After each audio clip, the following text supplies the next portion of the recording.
Chapitre 2. A. T'es-tu déjà retrouvé à la croisée des chemins sans la moindre idée de quelle direction prendre? Peut-être qu'aujourd'hui, tu te sens perdu, encerclé par le mur du doute, et que chaque choix semble bien plus difficile que le précédent.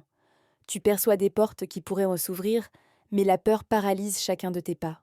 Cette incertitude, cette obscurité qui enveloppe tes pensées, ce n'est pas ta destinée. Dieu a quelque chose de plus grand, de plus lumineux pour toi, et aujourd'hui, il veut te dévoiler le chemin que tu devrais emprunter. Juste à cet instant, alors que tu entends ces mots, Dieu s'adresse à ton cœur. Il voit tes combats, il connaît chacune des larmes que tu laisses couler dans le silence de la nuit. Mais voici une vérité puissante, chers frères et sœurs. Le Seigneur n'abandonne jamais ses enfants sans leur donner de repères. Dans le livre des Psaumes, au chapitre 32, verset 8, on lit « Je t'instruirai et je te montrerai le chemin que tu dois suivre. Je te conseillerai, ayant mon regard sur toi. » Ces paroles ne sont pas là par hasard. Elles ont été couchées sur papier spécifiquement pour toi, pour ce moment précis de ton existence. Si ce message résonne en toi, laisse un clic sur cette vidéo et inscris le mot chemin dans les commentaires. Ce sera ta déclaration de foi, ton témoignage que tu crois que Dieu te mènera au bon endroit. Alléluia! Prends un instant pour réfléchir à ta situation personnelle. Peut-être que tu es face à une décision professionnelle majeure. Peut-être que tes relations sont compliquées et que tu ne sais pas comment les arranger. Peut-être que tes finances sont chaotiques et que chaque journée apporte son lot de nouvelles inquiétudes. Ou peut-être s'agit-il d'un égarement spirituel, tu te sens éloigné de Dieu, alors que vous étiez si proches autrefois. Toutes ces situations ont un point commun. Elles appellent le besoin d'une orientation divine. Mais il y a une chose essentielle que tu dois saisir. Dieu n'attend pas que tu deviennes parfait pour te montrer la voie. Il n'exige pas que tu résolves d'abord l'intégralité de tes problèmes. Au contraire, son désir le plus cher est d'être ton guide, justement lorsque tu te sens le plus désorienté. C'est au moment de la plus grande fragilité que sa puissance se manifeste avec le plus de force. Lorsque les Israélites ont quitté l'Égypte, ils se sont retrouvés dans le désert, un lieu immense, sans limite et dangereux. Ils n'avaient ni carte, ni connaissance du terrain, ni idée de leur destination. Mais Dieu ne les a pas laissés à eux-mêmes. Le jour, il les guidait grâce à une colonne de nuée, et la nuit par une colonne de feu. N'est-ce pas incroyable? Dieu a adapté son guidage à leurs nécessités. Quand il faisait clair, il leur offrait de l'ombre. Quand il faisait sombre, il leur donnait de la lumière. Il en va de même pour toi aujourd'hui. Dans les moments clairs de ta vie, Dieu est là. Dans les moments sombres, Dieu est là. Il ne t'abandonne pas une seule seconde. Souvent, le souci réside dans le fait que nous recherchons des signes spectaculaires, alors que Dieu s'exprime d'une voix douce et subtile. Souviens-toi de l'histoire d'Élie dans le premier livre des Rois, chapitre 19. Le prophète se sentait complètement seul, terrifié, en fuite devant la reine Jézabel qui voulait sa mort. Il s'était caché dans une caverne sur la montagne d'Horeb, et c'est là que Dieu lui a dit de sortir, car le Seigneur allait passer. D'abord, un vent puissant est arrivé, déchiquetant les montagnes et brisant les rochers. Mais le Seigneur n'était pas dans ce vent. Ensuite, un tremblement de terre s'est produit, mais le Seigneur n'était pas dans le tremblement de terre. Après cela, le feu est venu, mais le Seigneur n'était pas dans le feu, et après le feu, il y eut un murmure léger et apaisant. Et c'est précisément dans ce murmure qu'était Dieu. Tu comprends cela, chers frères, chères sœurs? Dieu s'exprime souvent non pas à travers de grands événements théâtraux, mais par des instants de calme, par cette petite conviction qui naît dans ton cœur, par la sérénité que tu ressens après avoir prié, par la parole qui soudain prend un sens nouveau lorsque tu la lis, par le conseil avisé d'une personne que Dieu a placée sur ton parcours. Mais pour entendre cette voix discrète, il faut que tu fasses taire le brouhaha ambiant. Nous vivons dans un monde plein de distractions. Les téléphones sonnent sans cesse, les réseaux sociaux accaparent notre attention, les problèmes hurlent à nos oreilles. Et au milieu de tout ça, Dieu patiente, attendant de pouvoir adresser la parole à ton cœur. Peut-être que tu te demandes à cet instant, comment puis-je reconnaître la volonté divine pour ma vie? C'est une question que tout croyant se pose à un moment ou à un autre. Et la réponse est plus magnifique que tu ne l'imagines. Il ne s'agit pas de décoder une énigme compliquée, ni d'attendre un miracle flamboyant venu du ciel. Il s'agit d'une relation. Dieu souhaite que tu le connaisses. pas seulement que tu aies des informations sur lui, mais que tu le connaisses vraiment. Dans le livre des Proverbes, au verset 5 et 6 du chapitre 3, on lit « Fais confiance à l'Éternel de tout ton cœur, et ne t'appuie pas sur ta propre intelligence. Reconnais-le dans toutes tes voies, et il aplanira tes sentiers. » Remarque bien l'ordre. D'abord la confiance, puis l'orientation. D'abord la connexion, ensuite la manifestation. C'est comparable au GPS. Tu peux posséder le meilleur appareil du monde, mais si tu n'actives pas la connexion par satellite, il ne te conduira nulle part. C'est similaire avec Dieu.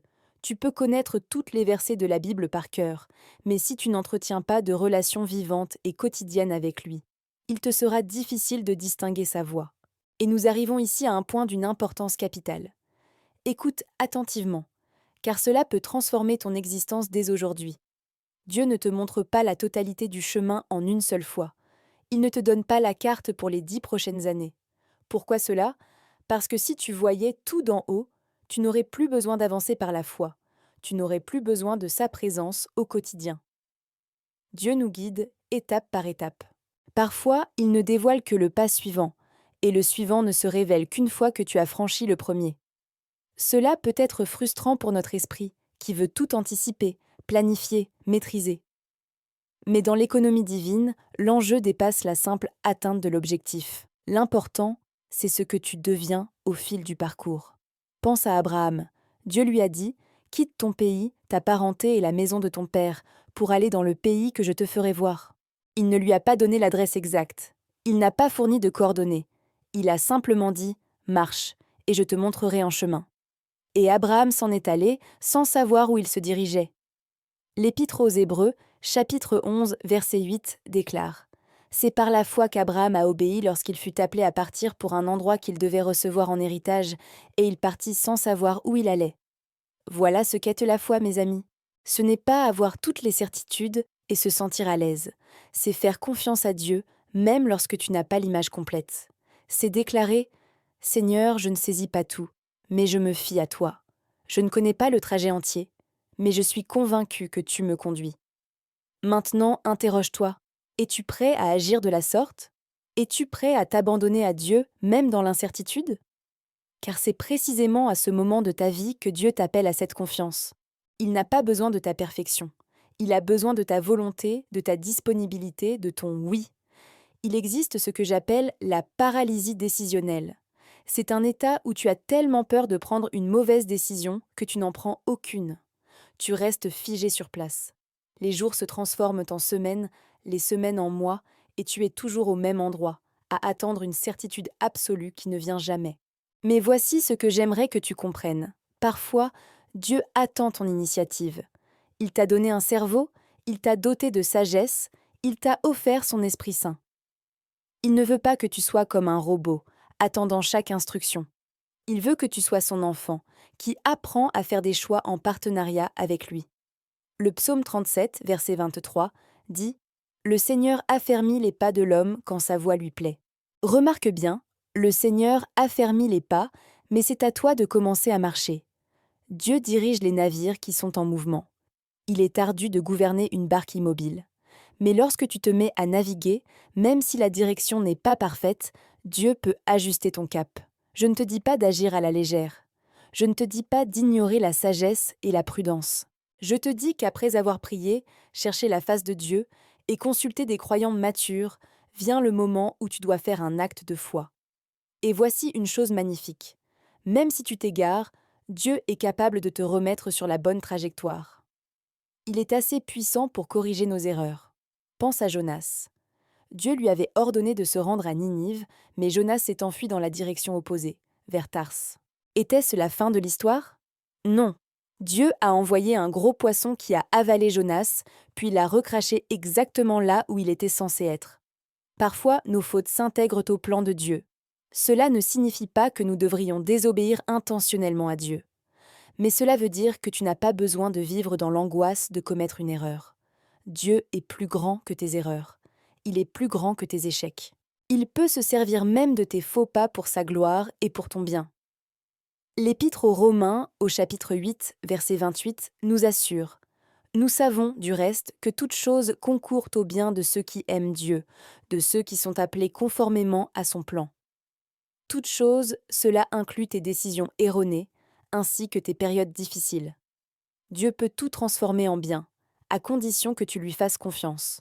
Maintenant, laisse-moi te partager quelques éléments concrets. Comment peux-tu, de manière pratique, rechercher l'orientation de Dieu dans ta vie quotidienne? Premièrement, plonge-toi dans sa parole. La Bible n'est pas juste un livre ancien, c'est la parole de Dieu, vivante et efficace. C'est la carte, la boussole et la lumière pour tes pieds. Le psaume 119, verset 105, déclare « Ta parole est une lampe à mes pieds et une lumière sur mon sentier. » Quand tu lis la Bible de manière régulière, ton esprit commence à se calquer sur l'Esprit de Dieu. Tu commences à comprendre ses principes, son caractère, son cœur. Et lorsque tu te trouves face à un choix, il devient plus simple de discerner ce qui est conforme à sa volonté et ce qui ne l'est pas. Deuxièmement, la prière. Mais pas une prière expédiée à la hâte, pas une simple liste de courses lancées vers le ciel. Je parle d'une conversation authentique et intime avec Dieu. Je parle de prendre le temps de rester en sa présence, où non seulement tu parles, mais tu écoutes aussi, où tu laisses l'Esprit Saint s'adresser à ton propre esprit. L'Épître de Jacques, chapitre 1, verset 5, promet « Si quelqu'un d'entre vous manque de sagesse, qu'il la demande à Dieu, qu'il la donne à tous simplement et sans faire de reproches, et elle lui sera donnée. » Entends-tu cela? Dieu accorde volontiers la sagesse. Tu n'as pas à le supplier. Tu n'as pas à le convaincre. Demande-lui simplement avec foi, et il te l'offrira. Troisièmement, entoure-toi de personnes sages et pieuses. Le livre des Proverbes, chapitre 15, verset 22, affirme « Les projets échouent faute de délibération, mais ils réussissent grâce à la multitude des conseillers. » Dieu s'exprime souvent par l'intermédiaire d'autres croyants, par un pasteur, un chrétien expérimenté, un ami qui vit près du Seigneur. Bien sûr, tu dois faire preuve de discernement. Tout conseil ne vient pas de Dieu, mais lorsque plusieurs personnes sages et pieuses te disent non pas la même chose, lorsque leurs paroles font écho à ce que l'Esprit Saint t'a déjà murmuré à l'oreille, et lorsque cela s'aligne avec la parole de Dieu, alors tu sais que c'est la direction du Seigneur. Quatrièmement, sois attentif à la paix qui règne dans ton cœur. L'Épître aux Colossiens, chapitre 3, verset 15 dit « Et que la paix de Christ, à laquelle vous avez été appelés pour former un seul corps, règne dans vos cœurs. » La paix de Dieu agit comme un arbitre au fond de ton cœur. Lorsque tu prends une décision conforme à la volonté divine, il y a cette paix profonde et inexplicable, même si la situation est compliquée. Si tu t'engages dans la mauvaise direction, tu ressens une agitation, un malaise, une absence de paix. Ce n'est pas une simple montagne russe émotionnelle, ce n'est pas un sentiment de joie ou de tristesse, c'est une paix intérieure profonde qui surpasse toute compréhension. C'est l'Esprit Saint qui témoigne à ton esprit que tu es sur la bonne voie. Sais-tu ce qui est magnifique dans tout cela? Non seulement Dieu te montre le chemin, mais il marche avec toi. Il ne t'envoie pas en mission solitaire. Il fait une promesse dans le livre de Josué, chapitre 1, verset 9. « Ne t'ai-je pas ordonné, fortifie-toi et prends courage. Ne t'effraie pas et ne t'épouvante pas, car l'Éternel, ton Dieu, est avec toi partout où tu iras. » Partout où tu iras. À travers le désert, il est là, à travers la tempête. Il est là, à travers la sombre vallée. Il est là, sur les montagnes et les collines. Il est là, il n'y a aucun endroit où tu pourrais te rendre sans lui. Le psaume 139 l'exprime si bien. « Où irai-je loin de ton esprit, et où fuirai-je loin de ta face? Si je monte aux cieux, tu y es. Si je me couche au séjour des morts, t'y voilà.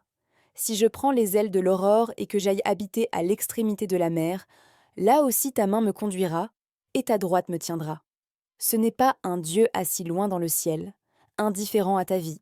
C'est un Dieu qui est avec toi à chaque instant, en tout lieu, dans n'importe quelle circonstance. Il souffre quand tu souffres. Il se réjouit quand tu te réjouis. Il est le plus proche quand tu te sens le plus isolé. Et maintenant, je souhaite que tu penses à une situation spécifique de ta vie où tu as besoin d'une guidance. Peut-être que cela concerne ton travail. Peut-être que tu devrais changer d'emploi, mais tu as peur du risque. Peut-être que tu reçois une offre de promotion, mais cela signifierait sacrifier du temps avec ta famille. Peut-être que tu es dans un métier qui épuise ton âme, mais la sécurité financière te retient. Ou peut-être que cela touche tes relations. Peut-être que tu es en couple et que tu ne sais pas si c'est la personne avec qui tu devrais passer le restant de tes jours. Peut-être que tu as une relation tendue avec un membre de ta famille et que tu ne sais pas comment la restaurer. Peut-être que tu traverses une période de solitude et que tu te demandes comment établir de véritables liens avec autrui. Peut-être est-ce une question d'argent. Peut-être que tu es noyé sous les dettes et que tu ignores comment t'en sortir. Peut-être que tu as des économies et que tu te demandes comment les placer judicieusement. Peut-être que tu connais la précarité et que tu luttes pour joindre les deux bouts. Ou peut-être est-ce un désert spirituel. Peut-être que tu te sens loin de Dieu et que tu ne sais pas comment retrouver le chemin. Peut-être qu'autrefois, tu avais une connexion vibrante avec le Seigneur, mais que tu l'as perdue quelque part en route. Peut-être que tu ne t'es jamais senti vraiment proche de Dieu et que cette intimité te manque. Quoi que ce soit, chers frères et sœurs, je veux que vous sachiez que Dieu vous voit. Il connaît chaque détail de votre situation. Et il a un plan. Le livre de Jérémie, chapitre 29, verset 11 déclare « Car je connais les projets que j'ai formés pour vous, dit l'Éternel, projets de paix et non de malheur, afin de vous donner un avenir et de l'espérance. » Remarquez bien, ce sont des projets de paix, non de malheur. Dieu ne programme pas ton infortune. Il n'est pas assis au ciel, cherchant des moyens de te compliquer l'existence. Au contraire, il désire t'offrir un futur plein d'espérance. Il veut que tu réussisses, que tu t'épanouisses, que tu vives pleinement. Mais cet avenir exige quelque chose de ta part, l'obéissance. Lorsque Dieu te montre la prochaine étape, tu dois la franchir. Tu ne peux pas attendre que la situation soit idéale. Tu ne peux pas attendre de te sentir totalement prêt. Tu dois agir par la foi, même quand il fait sombre, même quand tu ne comprends pas tout. Souviens-toi de l'histoire de Pierre marchant sur l'eau. Il était dans la barque avec les autres disciples pendant une tempête, quand il a vu Jésus arriver en marchant sur l'eau. Et qu'a-t-il fait? Il a dit « Seigneur, si c'est toi, ordonne-moi d'aller vers toi sur l'eau. » Et Jésus a prononcé un seul mot « Viens ». Pierre aurait pu se mettre à analyser la situation. Il aurait pu se dire « Les gens ne marchent pas sur l'eau. C'est contraire aux lois de la physique. Que vont penser les autres disciples? Et si je me noie ?» Mais non, il est simplement sorti de la barque. Et le miracle s'est produit. Il a marché sur l'eau. Bien sûr, nous connaissons la suite de l'histoire. Dès qu'il s'est concentré sur le vent et les vagues, il a commencé à sombrer. Mais même là, Jésus était présent pour le rattraper. Et c'est une merveilleuse leçon. Même lorsque ta foi vacille, Jésus est là pour te soutenir. Alléluia! Tu le vois? Dieu n'attend pas de toi une foi parfaite. Il veut juste que tu sortes de la barque. Il veut que tu fasses ce premier pas, même si tu as peur, même si tu doutes. Car lorsque tu quittes la barque, tu expérimentes des miracles que tu n'aurais jamais connus en restant en sécurité à l'intérieur. Et à présent, à cet instant précis, Dieu te dit « Sors de la barque ». Qu'est-ce que cela signifie dans ta situation? Peut-être que cela implique que tu doives pardonner à cette personne qui t'a fait du mal. Peut-être que cela signifie que tu doives t'excuser auprès de quelqu'un que tu as blessé.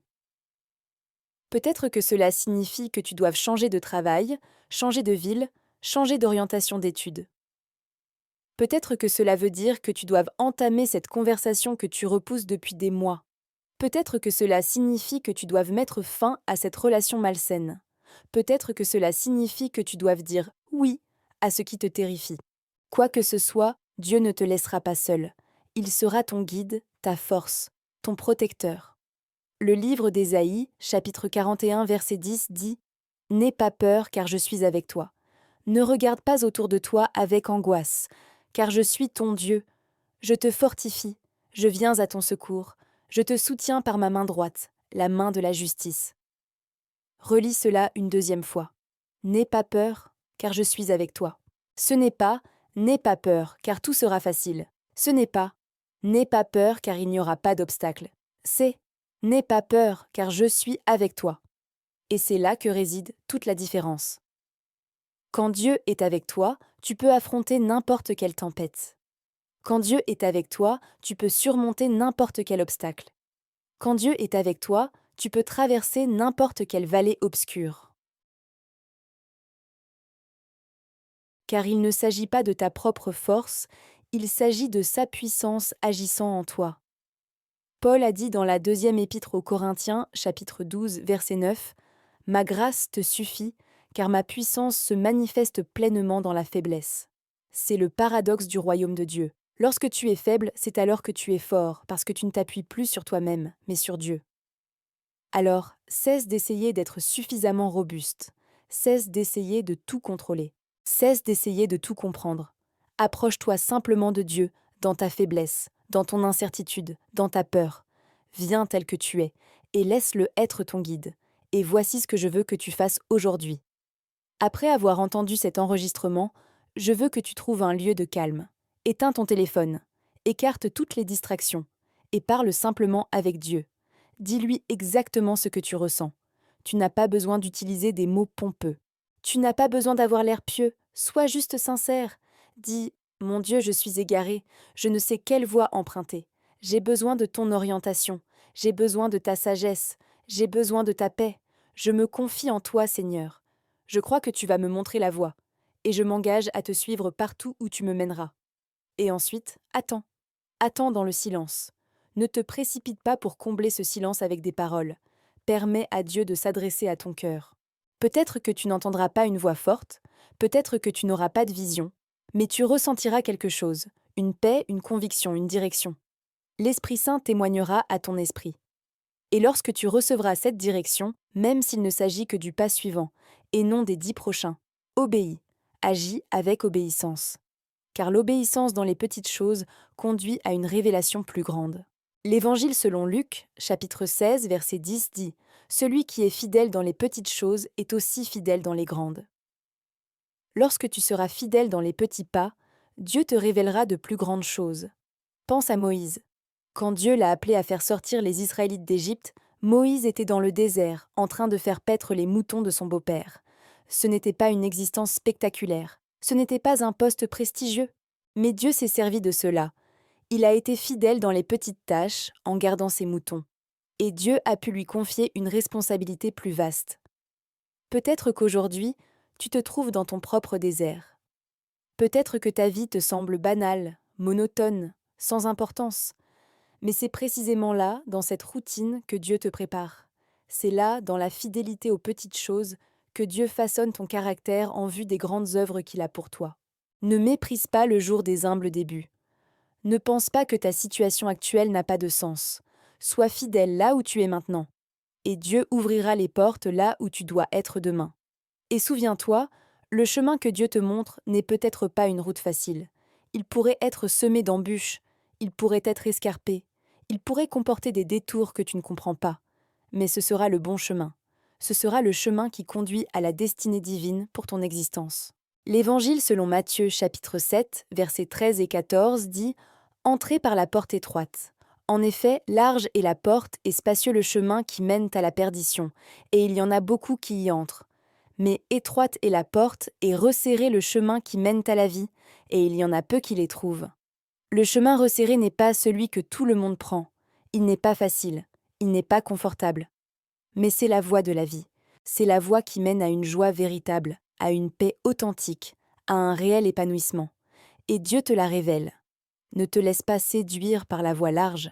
Ne te laisse pas tenter par ce qui est aisé, populaire ou ce qui semble logique aux yeux du monde. Le monde a ses propres voies, mais elles ne mènent nulle part. Le monde promet le bonheur dans des choses qui, au final, te laissent vide.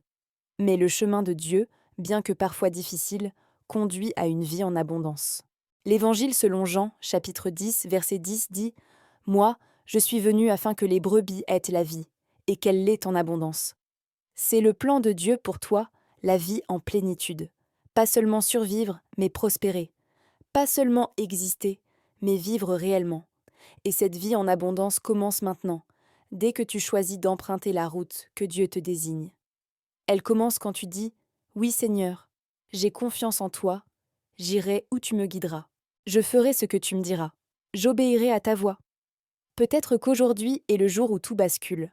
Peut-être qu'aujourd'hui est le jour où tu cesses d'errer dans l'obscurité pour entrer dans la lumière de la direction divine. Peut-être qu'aujourd'hui est le jour où tu arrêtes de te fier à ta propre sagesse et que tu commences à t'appuyer sur le guide de Dieu. Vois-tu, chers frères et sœurs, Dieu a déjà tracé le sentier pour toi. Le psaume 139, verset 16 dit « Tes yeux m'ont vu quand j'étais informe, et sur ton livre étaient inscrits tous les jours qui m'étaient destinés, avant qu'aucun d'eux n'existe. Avant même ta naissance, Dieu avait déjà planifié tes jours. Il sait où mène ton chemin. Il connaît la finalité. Ta responsabilité ne consiste pas à connaître chaque détail. Ta responsabilité, c'est de faire confiance à celui qui sait tout. C'est de marcher par la foi sans la vue. C'est d'écouter, même quand tu ne comprends pas. C'est de dire oui, même quand c'est compliqué. Et lorsque tu agiras ainsi, tu feras l'expérience de miracles. Tu expérimenteras la fidélité de Dieu d'une manière que tu n'aurais jamais imaginée. Tu feras l'expérience de sa providence, de sa protection, de sa puissance. Tu le verras fermer les portes qui ne sont pas faites pour toi et ouvrir des portes dont tu ignorais même l'existence. Je te rappelle l'Épître aux Éphésiens, chapitre 3, verset 20. À celui qui, par la puissance qui agit en nous, peut faire infiniment au-delà de tout ce que nous demandons ou pensons. Dieu peut accomplir davantage que ce que tu peux concevoir. Ses plans sont plus vastes que tes rêves. Ses voies sont plus élevées que tes voies. Alors, ne limite pas Dieu avec ta pensée étroite. Ne dis pas « c'est irréalisable ». Ne dis pas « je suis trop âgé, je suis trop jeune, je n'ai pas de diplôme, je n'ai pas d'argent, je n'ai pas de relation ». Dieu est le spécialiste de l'impossible. Il adore prendre des gens ordinaires et réaliser des exploits extraordinaires à travers eux. Regardons les disciples. Qui étaient-ils? De simples pêcheurs, des percepteurs d'impôts, des hommes ordinaires sans éducation spéciale, sans prestige social, mais Jésus les a choisis. Et ces hommes ordinaires ont bouleversé le monde. Ils ont changé le cours de l'histoire. Pourquoi? Parce qu'ils ne se fiaient pas à leur propre force, mais à la puissance de Dieu agissant par leur intermédiaire. C'est la même chose que Dieu désire faire à travers toi. Il veut utiliser ta vie de façon puissante. Il veut que tu sois une lumière dans la pénombre. Il veut que tu sois un instrument de sa grâce pour les autres. Mais d'abord, tu dois lui permettre de te guider. Sais-tu ce qu'il y a de plus beau dans tout ce voyage? Ce n'est pas seulement d'atteindre le but, c'est ce que tu deviens sur le chemin. C'est la façon dont ton caractère est modelé, comment ta foi grandit et comment ta relation avec Dieu s'approfondit. Chaque difficulté que tu rencontres, chaque obstacle que tu dois surmonter, chaque instant où tu dois faire confiance à Dieu plus que jamais, tout cela a un sens. Tout cela fait partie de son processus pour te préparer à ce qu'il a en réserve pour toi.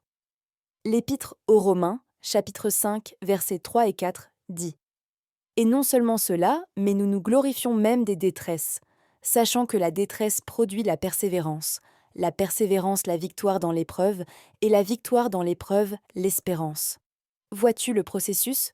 Les difficultés ne sont pas vaines. Elles construisent en toi quelque chose de précieux. L'endurance, le caractère, l'espérance. Alors, lorsque tu es sur la route et que c'est difficile, n'abandonne pas. Ne reviens pas en arrière. Ne renonce pas. Rappelle-toi que chaque pas, même celui qui est ardu, te rapproche de l'objectif de Dieu. Chaque moment d'obéissance bâtit quelque chose de merveilleux dans ton existence. Et souviens-toi toujours, tu n'es pas seul. Dieu est avec toi. L'Esprit Saint est en toi. Les anges sont autour de toi. La communauté des croyants est à tes côtés. Tu disposes d'une armée céleste qui te soutient dans cette épopée.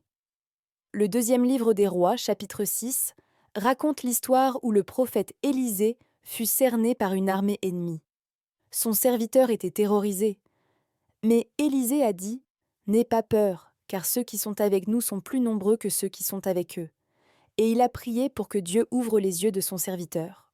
Et quand Dieu les lui a ouverts, il a vu que la montagne était pleine de chevaux et de chars de feu tout autour d'Élysée. C'est la vérité pour toi aujourd'hui. Peut-être que tu ne vois que les problèmes autour de toi.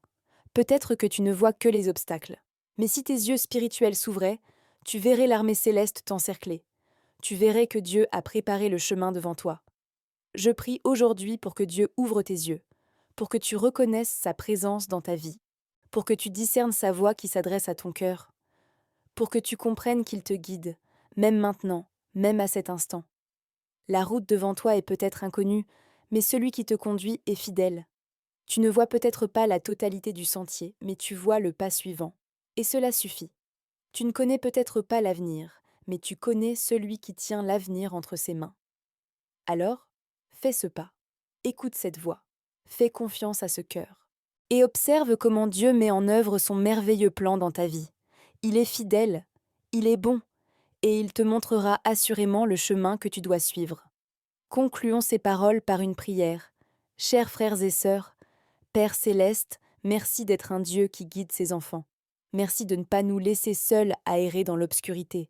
Merci pour la promesse que tu nous montreras le chemin que nous devons prendre. Je prie aujourd'hui pour chaque personne qui écoute ce message. Tu connais leur situation, Seigneur. Tu connais leurs luttes, leurs incertitudes, leurs interrogations.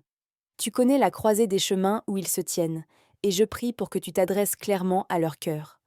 Donne-leur la sagesse, Seigneur. Donne-leur le courage d'écouter ta voix. Donne-leur la foi de franchir ce pas suivant, même s'ils ne voient pas l'intégralité de la route. Remplis-les de ta paix qui surpasse toute compréhension. Ouvre les portes qui doivent l'être. Ferme les portes qui doivent l'être. Écarte les obstacles de leur chemin.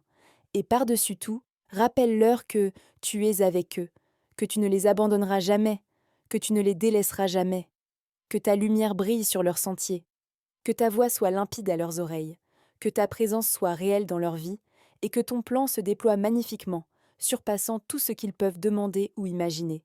C'est dans le nom puissant de Jésus que nous prions. Alléluia. Amen. Rappelle-toi, cher frère, chère sœur, Dieu t'aime. Il a un plan. Et il te montre la voie dès maintenant. Tout ce que tu as à faire, c'est de te confier en lui et de le suivre. Pas après pas, jour après jour, instant après instant. Il est avec toi, il l'a toujours été et le sera toujours. Que Dieu te bénisse et te guide à chaque étape de ton voyage. À bientôt.